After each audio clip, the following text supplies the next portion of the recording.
বোনেরা, পবিত্র জুমার দিনের পক্ষ থেকে ও ইসলামিক আলোচনার পক্ষ থেকে আপনাদেরকে জানাই আন্তরিকভাবে সালাম।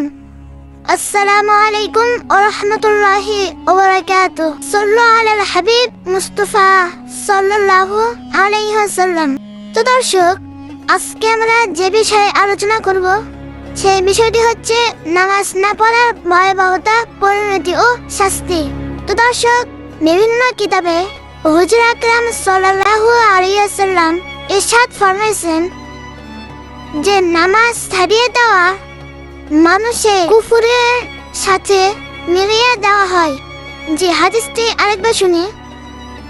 হুজুর আকরাম সাল্লাল্লাহু আলাইহি ওয়াসাল্লাম ইরশাদ ফরমাইছেন যে নামাজ ছাড়িয়ে দেওয়া মানুষকে কুফরের সহিত মিলিয়ে দেয়, অর্থাৎ যে ব্যক্তি নামাজ পড়ে না তাকে কুফরের সাথে তুলনা করা হয়েছে। অন্যত্র ইরশাদ হয়েছে যে বান্দা এবং কুফরকে মিলানোর বস্তু একমাত্র নামাজ ছাড়িয়ে দেওয়া। আরেক হাদিসে ইরশাদ হয়েছে ঈমান ও কুফরের মধ্যে পার্থক্য হলো নামাজ ত্যাগ করা। আরেকটি হাদিসে ইরশাদ হয়েছে যে ঈমান ও কুফরের মধ্যে পার্থক্য হলো নামাজ ত্যাগ করা। যে ফায়দা এইরূপ বর্ণনা আরো কতিপয় হাদিসে আসিয়াছে। এক হাদিসে বর্ণিত হইয়াছে, আকাশ মেঘাচ্ছন্ন থাকিলে যদি নামাজ পড়িয়াল, অর্থাৎ যখন দেখিবে যে আকাশ বিচ্ছিন্নভাবে খারাপ, বৃষ্টি হওয়ার আশঙ্কা আছে, তখন তুমি কি করবা? জলদি করে নামাজ পড়িয়ে নেবে। কেননা নামাজ ত্যাগ করিলে মানুষ কাফের হয়ে যায়। নাউজুবিল্লাহ। কত বড় কথা লেখা হয়েছে এখানে যে কেননা নামাজ ত্যাগ করিলে মানুষ কাফের হয়ে যায়। আর আমরা দিনা ৫ ওয়াক্ত নামাজের মাঝে আমরা কি করি না? আল্লাহর ইবাদত করি না। অর্থাৎ এমন যেন না হয় যে মেঘের কারণে নামাজ অর্থে খবর হইল না।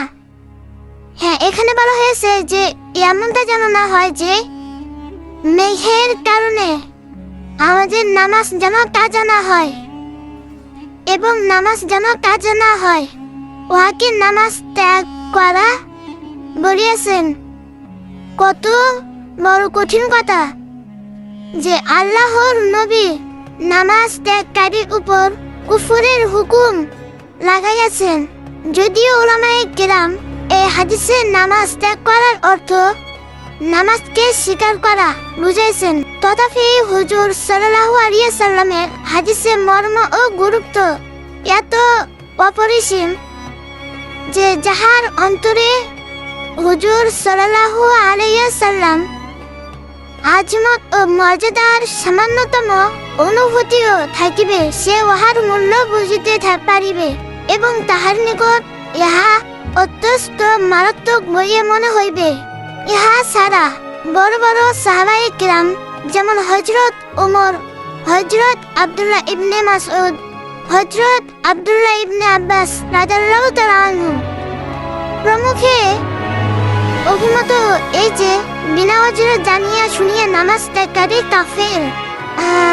তো দর্শক, আমরা যে হাদিসটি পড়লাম এবং শুনলাম, এই হাদিসে বলা হয়েছে যে যে ব্যক্তি নামাজ ত্যাগ করল অথবা নামাজ কাজা করল, নামাজ পড়িল না, তাকে কাফের এবং কুফরের সাথে মিলানো হয়েছে।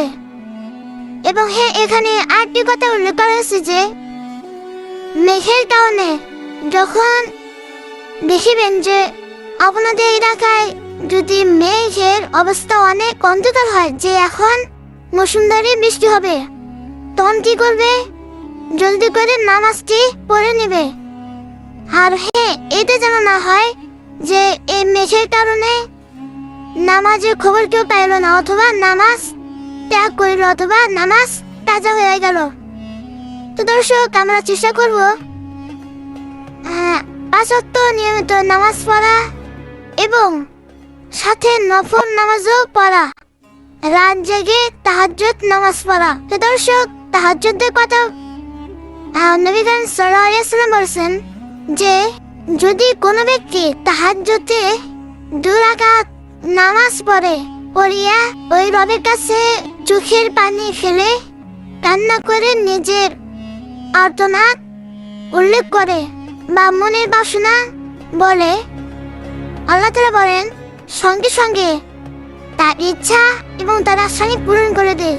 সুবহানাল্লাহ। দর্শক, আমরা যারা এই ভিডিওটি দেখতেছি তারা অবশ্যই নামাজ পড়ার চেষ্টা করব এবং আমাদের আশেপাশে মা বোন ও মামা চাচা খালুন যারা আছেন তাদেরকে নামাজের দাওয়াত দিব এবং আল্লাহ তাআলা আমাদেরকে কবুল করে।